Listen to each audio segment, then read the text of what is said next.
pagi anak-anak. Hari ini kita mau belajar bab 6, tanggung jawab dalam keluarga. Sebelum kita bersama-sama belajar, kita mau berdoa. Kita lipat tangan, tutup mata, kita akan memuji Tuhan. Kasih ya. K-A-S-I-H, K-A-S-I-H, K-A-S-I-H. Kasih, kasih, kasih, kasih, kasih, kasih, kasih, kasih, kasih, kasih. Kasih itu sabar, tidak boleh marah. Sayang kepada teman seperti kasih Yesus. Lipat tangan, tutup mata. Tuhan Yesus, kami bersyukur karena kami mau belajar. Tuhan, berkati kami, pimpin kami, sertai kami. Di dalam nama Tuhan Yesus Kristus kami bersyukur dan berdoa. Amin.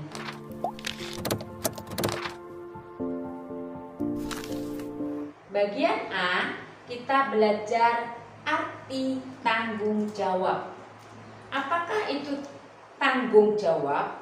Tanggung jawab menurut Kamus Besar Bahasa Indonesia, kata tersebut berarti kewajiban menanggung atau memikul suatu tugas.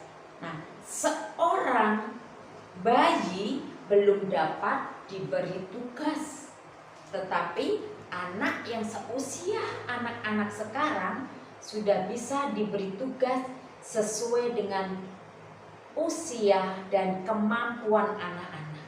Karena setiap kita berbeda tanggung jawab dan yang harus kita kerjakan. Karena usia orang dewasa dan usia anak-anak memiliki tanggung jawab yang tidak sama atau tanggung jawab yang berbeda. Nah, tanggung jawab seorang anak berbeda dengan tanggung jawab ibu dan ayahnya. Nah, apakah kita telah melaksanakan tanggung jawab itu sendiri atau kita masih belum melakukannya sebagai seorang anak atau sebagai seorang murid? Nah, seorang murid dia bisa dikatakan melakukan tanggung jawabnya ketika dia sudah melakukannya, belajar, mengerjakan tugas dari Bapak Ibu guru, mengerjakan tugas yang sesuai dengan usianya yang diberikan oleh orang tuanya. Nah, mengerjakan tugas-tugas itu baik dilakukan ketika kita tidak menundanya. Ketika kita menunda-nunda tugas itu, maka tugas itu tidak akan dapat kita selesaikan dengan baik. Bahkan membuat anak-anak menjadi marah, emosi. Karena apa? Terlalu banyak yang harus dikerjakan. Karena apa? Pada awalnya sudah diawali dengan keterpaksaan atau diawali dengan kemalasan menunda pekerjaan tadi, sehingga pekerjaan itu tidak dapat diselesaikan dengan baik. Nah, melaksanakan tanggung jawab bukan sekedar menyelesaikan tugas itu saja. Nah, apakah kita melakukannya dengan sukacita atau dengan terpaksa?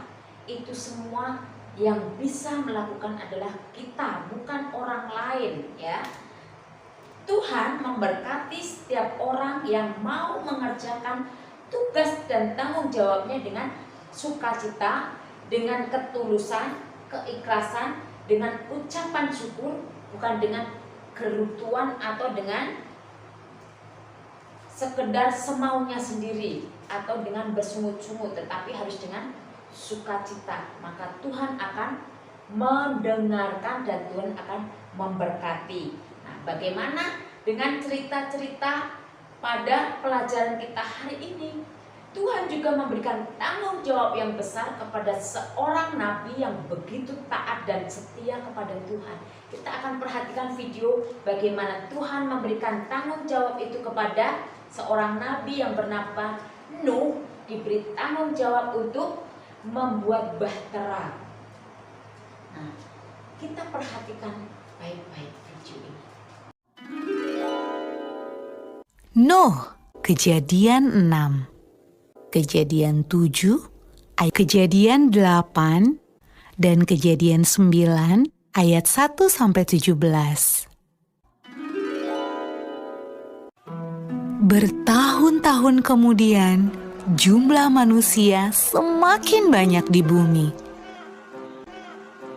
Tapi sayang, banyak orang telah menjadi jahat. Nah, ada seorang yang baik bernama Nuh. Nuh taat kepada Tuhan. Kata Tuhan, "Aku ingin kamu membuat sebuah kapal." Nuh segera membuatnya. Orang-orang mentertawakan Nuh karena mereka tinggal di padang gurun dan di sana tidak ada air untuk kapal berlayar. Namun Nuh terus melanjutkan membuat kapal itu. Menurutmu, apakah mudah untuk tetap taat ketika banyak orang di sekeliling kita mentertawakan kita? Kapal besar. Ketika kapal itu selesai dibuat, Tuhan menyuruh Nuh dan keluarganya untuk masuk ke dalam kapal. Maka masuklah anak-anak Nuh. Nama mereka Sem, Ham, dan Yafet. Dan juga istri mereka dan istri Nuh. Kata Tuhan kepada Nuh, "Sekarang bawalah sepasang dari semua jenis hewan." Nuh melakukan persis seperti yang Tuhan katakan.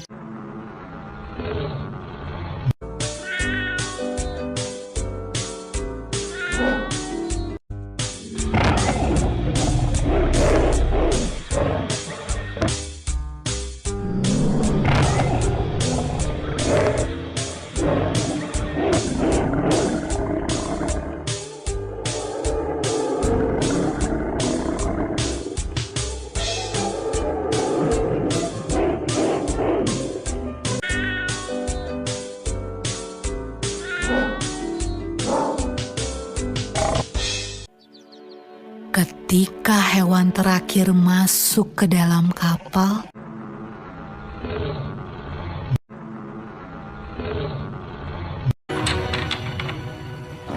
Tuhan menutup pintu kapal itu.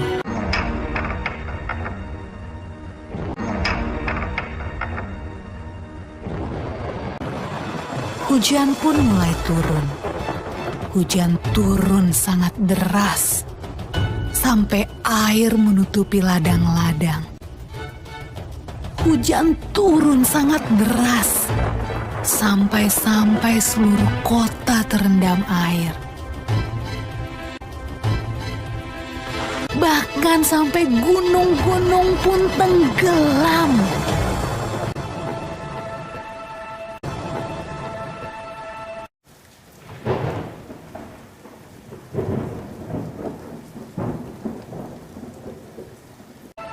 Tapi di dalam kapal, semuanya aman. Dan Tuhan menjaga Nuh.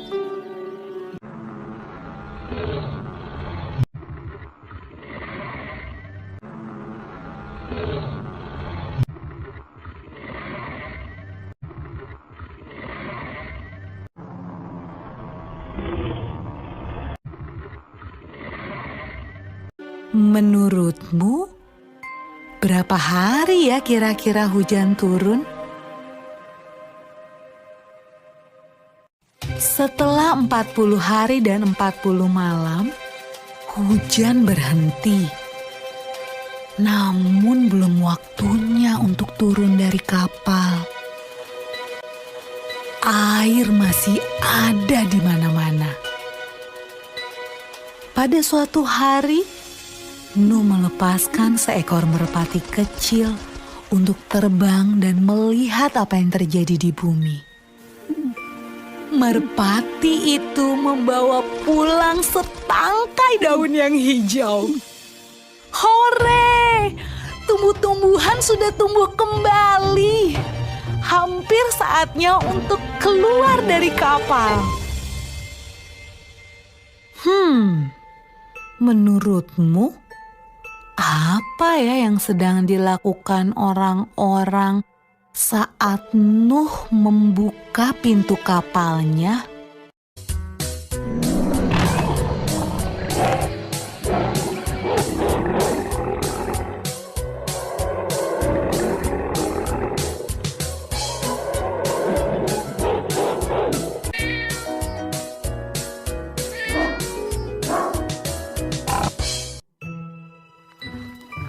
Ketika semuanya keluar dari kapal, Nuh membangun sebuah mezbah. Nuh berterima kasih kepada Tuhan karena Tuhan menjaga mereka selama ini. Lalu sesuatu yang indah terjadi. Tuhan membuat sebuah pelangi yang indah di langit dan berjanji kepada Nuh. Kata Tuhan, Aku berjanji tidak akan pernah ada banjir yang seperti itu lagi di bumi. kalau Tuhan berjanji, Tuhan pasti akan menepati.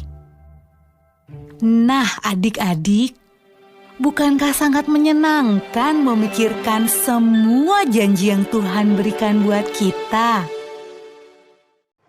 Berbeda dengan Abraham. Abraham juga Tuhan berikan tanggung jawab yang begitu besar. Dia harus keluar dari tanah di mana dia tinggal, tanah airnya yang begitu dia sayangi, dia cintai. Dia harus pergi meninggalkan tanah airnya, berjalan menuju ke tempat di mana yang dia belum tahu tempat itu. Namun Tuhan menjanjikan bahwa Abraham akan pergi ke sana di satu tanah yang sudah Tuhan janjikan. Nah, sekalipun Abraham belum tahu, tetapi Abraham melakukannya. Nah, ini tanggung jawab yang besar yang diberikan oleh Tuhan kepada Abraham. Lalu bagaimana dengan tokoh-tokoh yang lain? Nah, Yusuf memiliki banyak saudara, tetapi di sini cerita tentang Yusuf diberikan tanggung jawab yang besar. Dia harus menerima tanggung jawab itu. Dia diberi tanggung jawab untuk mengurus semua makanan bagi seluruh penduduk di Mesir, ya. Dan dia juga melakukan dan mempersiapkan persediaan makanan itu di musim kemarau yang panjang selama 7 tahun. Kita akan perhatikan video bagaimana Yusuf menjadi seorang penguasa di Mesir. Fir'aun berkata kepada Yusuf, oleh karena Allah telah memberitahukan semuanya ini kepadamu, tidaklah ada orang yang demikian berakal budi dan bijaksana seperti engkau. demikianlah Yusuf dilantik oleh Fir'aun menjadi kuasa atas seluruh tanah Mesir. Yusuf berumur 30 tahun ketika ia menghadap Fir'aun, raja Mesir itu. Maka Yusuf mengumpulkan segala bahan makanan ke-7 tahun kelimpahan yang ada di tanah Mesir. Yusuf menimbun gandum seperti pasir di laut, sangat banyak. Demikianlah Yusuf muncul sebagai kuasa atas seluruh tanah Mesir. Sementara itu, Yusuf telah menjadi mangku bumi di negeri itu. Dialah yang menjual gandum kepada seluruh rakyat negeri itu. Juga dari seluruh bumi datanglah orang ke Mesir untuk membeli gandum dari Yusuf. sebab hebat kelaparan itu di seluruh bumi. Tetapi di seluruh negeri Mesir ada roti. Bagaimana Yusuf begitu melakukan tanggung jawabnya dengan benar seperti apa yang telah disampaikan atau diberikan oleh Firaun kepadanya. Sekarang kita juga akan memperhatikan bagaimana Tuhan memberikan tanggung jawab itu kepada Yunus. Nah, Yunus pada awalnya ketika dia diberi tanggung jawab yang besar itu, dia lupa akan tanggung jawabnya. Dia melarikan diri, lari, tidak pergi ke Niniwe, tetapi dia pergi ke tempat yang lain. Dan Tuhan memberikan hukuman kepada Yunus, ya. Dan akhirnya Yunus dibuang ke dalam laut. Karena apa? Karena ketidaktaatannya. Kita perhatikan Yunus di perut ikan. Ya, video tentang Yunus di perut ikan.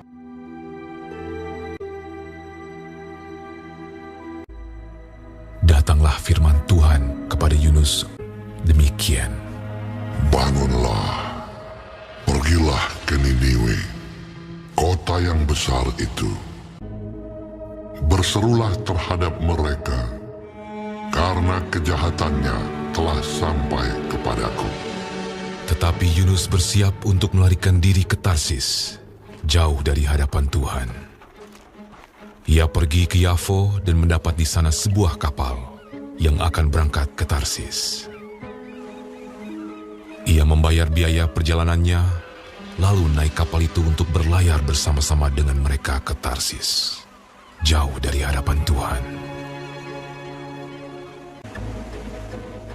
Tetapi Tuhan menurunkan angin ribut ke laut, lalu terjadilah badai besar, sehingga kapal itu hampir-hampir terpukul hancur. Awak kapal menjadi takut, masing-masing berteriak-teriak kepada Allahnya, dan mereka membuang ke dalam laut segala muatan kapal itu untuk meringankannya. Tetapi Yunus telah turun ke dalam ruang kapal yang paling bawah dan berbaring di situ, lalu tertidur dengan nyenyak. Datanglah nahkoda mendapatkannya sambil berkata, "Bagaimana mungkin kau tidur begitu nyenyak? Bangunlah, berserulah kepada Allahmu. Barangkali Allah itu akan mengindahkan kita, sehingga kita tidak binasa." Lalu berkatalah mereka satu sama lain, "Marilah kita buang undi, supaya kita mengetahui karena siapa kita ditimpa oleh malapetaka ini." Mereka membuang undi dan Yunuslah yang kena undi. Berkatalah mereka kepadanya, "Beritahukan kepada kami, karena siapa kita ditimpa oleh malapetaka ini? Dan dari mana engkau datang? Dan dari bangsa manakah engkau?" Sahutnya kepada mereka, "Aku seorang Ibrani. Aku takut akan Tuhan, Allah yang mempunyai langit, yang telah menjadikan lautan dan daratan." "Apa yang telah kau berbuat? Akan kami apakan engkau, supaya laut menjadi reda dan tidak menyerang kami lagi? Sebab laut semakin bergelora." "Angkatlah aku, capakanlah aku ke dalam laut. Maka laut akan menjadi reda dan tidak menyerang kamu lagi.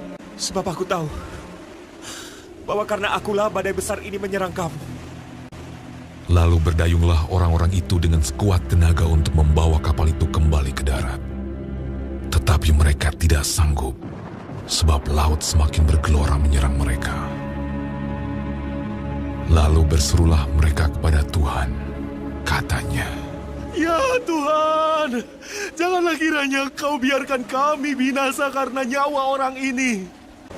Kemudian mereka mengangkat Yunus, lalu mencampakkannya ke dalam laut. Dan laut berhenti mengamuk. Orang-orang itu menjadi sangat takut kepada Tuhan, lalu mempersembahkan korban sembelihan bagi Tuhan, serta mengikrarkan nazar. Maka, atas penentuan Tuhan, datanglah seekor ikan besar yang menelan Yunus. Dan Yunus tinggal di dalam perut ikan itu 3 hari 3 malam lamanya. Dari dalam perut ikan itu, berdoalah Yunus kepada Tuhan, Allahnya. Dalam kesusahanku, aku berseru kepada Tuhan, dan Ia menjawab aku. Dari tengah-tengah dunia orang mati, aku berteriak, dan Kau dengarkan suaraku.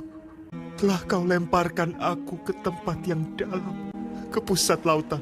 Mungkinkah aku memandang lagi bait-Mu yang kudus? Aku tenggelam ke dasar bumi. Teringatlah aku kepada Tuhan, dan sampailah doaku kepadamu. Keselamatan adalah dari Tuhan.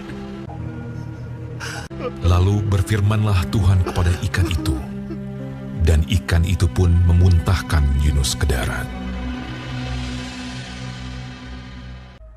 Datanglah firman Tuhan kepada Yunus untuk kedua kalinya. Demikian. Bangunlah, pergilah ke Niniwe, kota yang besar itu, dan sampaikanlah kepadanya seruan yang kufirmankan kepadamu. Bersiaplah Yunus, lalu pergi ke Niniwe, sesuai dengan firman Allah. Niniwe adalah sebuah kota yang mengagumkan besarnya. 3 hari perjalanan luasnya. Mulailah Yunus masuk ke dalam kota itu sehari perjalanan jauhnya. Lalu berseru, 40 hari lagi, maka Niniwe akan ditunggang balikan. Orang Niniwe percaya kepada Allah.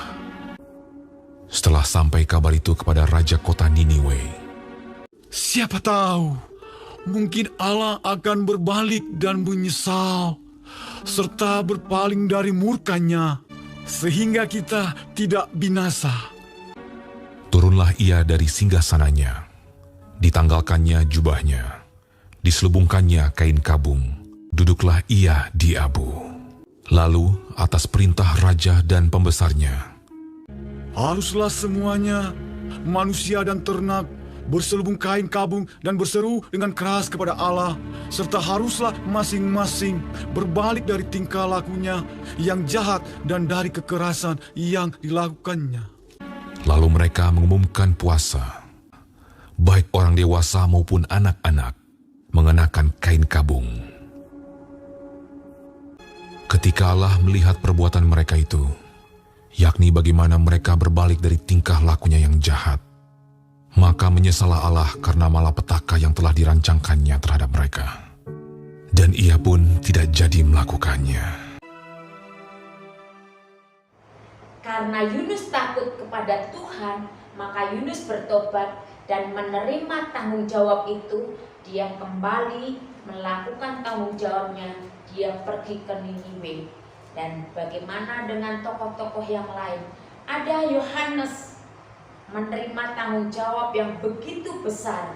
Dia harus membuka jalan bagi Yesus, ya, Sang Juru Selamat yang sudah dekat, yang dinanti-nanti oleh banyak orang. Tetapi Yohanes begitu melakukan tanggung jawabnya dengan sukacita.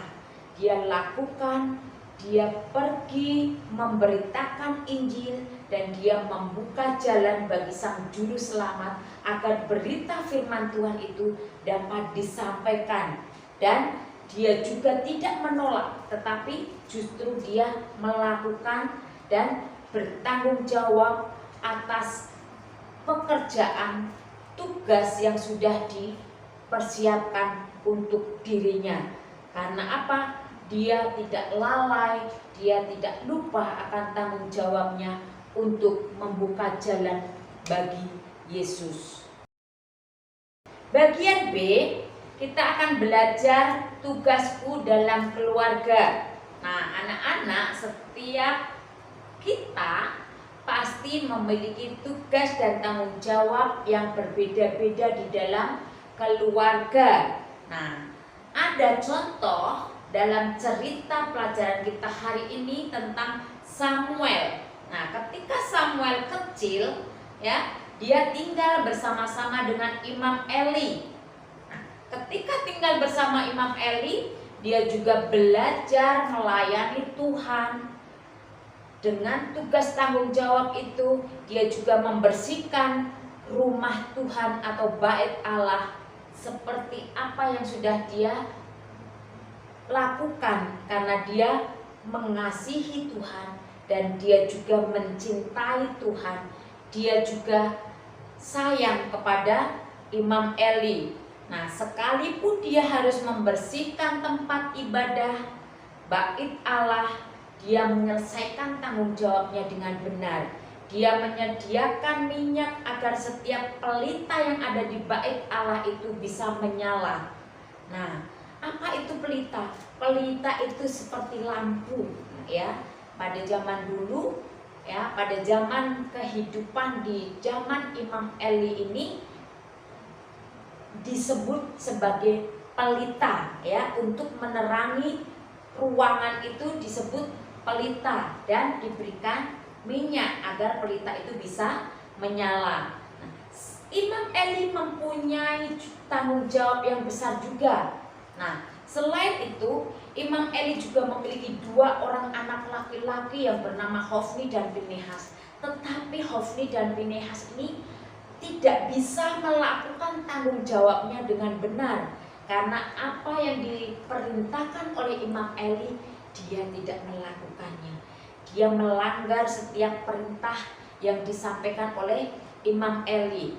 Nah, mereka ketika ada orang yang datang ke bait Allah memberi korban persembahan kepada Tuhan, dia mengambil setiap daging yang dipersembahkan untuk Tuhan lalu dia makan. Nah, itu adalah suatu yang tidak bisa dikatakan tanggung jawab. Karena apa? Dia sudah melanggar perintah Imam Eli atau perintah dari ayahnya. Nah, tentu kita semua diberi tanggung jawab sesuai dengan tingkat usia dan kemampuan. Apa saja tanggung jawab itu? Tanggung jawab dalam keluarga kita berbeda-beda satu dengan yang lainnya. Mulai dari pagi mungkin membuka jendela, membersihkan atau merapikan tempat tidur. Itulah tanggung jawab kecil yang diberikan oleh orang tua kita kepada kita. Nah, ada juga tugas-tugas lain yang sangat penting, yaitu mendoakan ayah dan ibu kita, kakak-kakak kita, orang-orang yang ada di sekitar kita. Nah, kita doakan kakek nenek kita agar diberikan kesehatan. Begitu juga berdoa untuk diri sendiri supaya diri kita juga diberi kesehatan. Merasakan sukacita setiap hari mendoakan orang lain itu. Nah, ketika kita memiliki tanggung jawab itu, kita mendoakan kebutuhan mereka dapat melakukan setiap hari dan dengan sukacita agar kita tetap diberkati oleh Tuhan. Karena apa? Setiap anak yang menghormati orang tuanya, menaati orang tuanya, janji Tuhan kepada kita adalah umur panjang, kebahagiaan, keadaan yang baik dalam kehidupan kita. Bagian C, kita belajar saling menolong. Bagaimana kita menolong orang-orang yang ada di sekitar kita. Nah, di sini ada cerita tentang Evan dan Vinsa. Nah,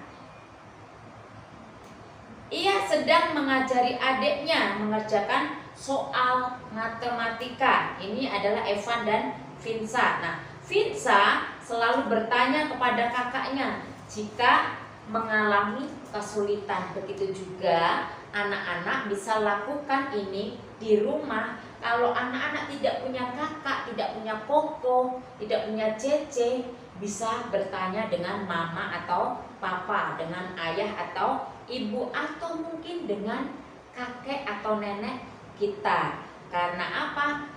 Mereka juga bisa menolong kita, ya.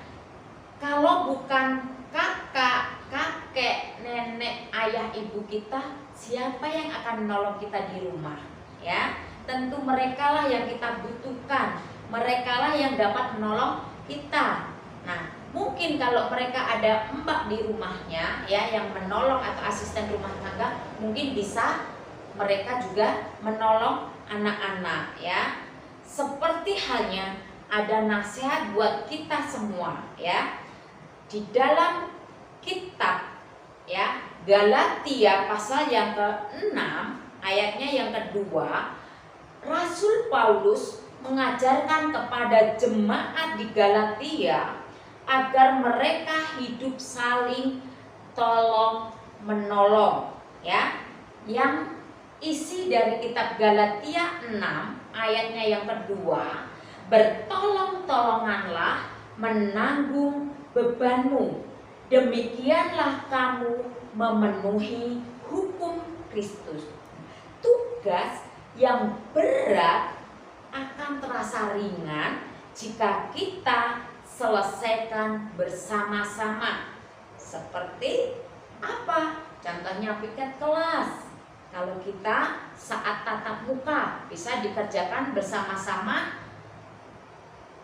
supaya pekerjaan itu bisa lekas selesai dan terasa ringan.